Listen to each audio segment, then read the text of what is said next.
ఆంధ్రప్రదేశ్ రాష్ట్రంలో engineering medicine కాలేజీల్లో ప్రవేశం కోసం నిర్వహిస్తున్న ఎంసెట్ను 2018 నుంచి రద్దు చేయనున్నట్లు సమాచారం.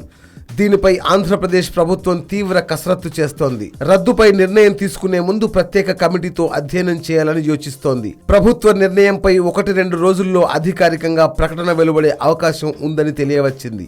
రాష్ట్ర విభజన తరువాత ఆంధ్రప్రదేశ్ విద్యార్థుల కౌన్సిలింగ్లో ఆటంకాలు ఏర్పడ్డాయి. ఈ నేపథ్యంలో ఎంసెట్ రద్దు చేసే దిశగా ప్రభుత్వం యోచిస్తున్నట్లు అప్పట్లో వార్తలు వెలువడ్డాయి. తమిళనాడు తరహాలో ఇంటర్ మార్కుల మెరిట్ ఆధారంగా ఇంజనీరింగ్ మెడిసిన్ నిర్వహించేందుకు ప్రభుత్వం సిద్ధమైంది.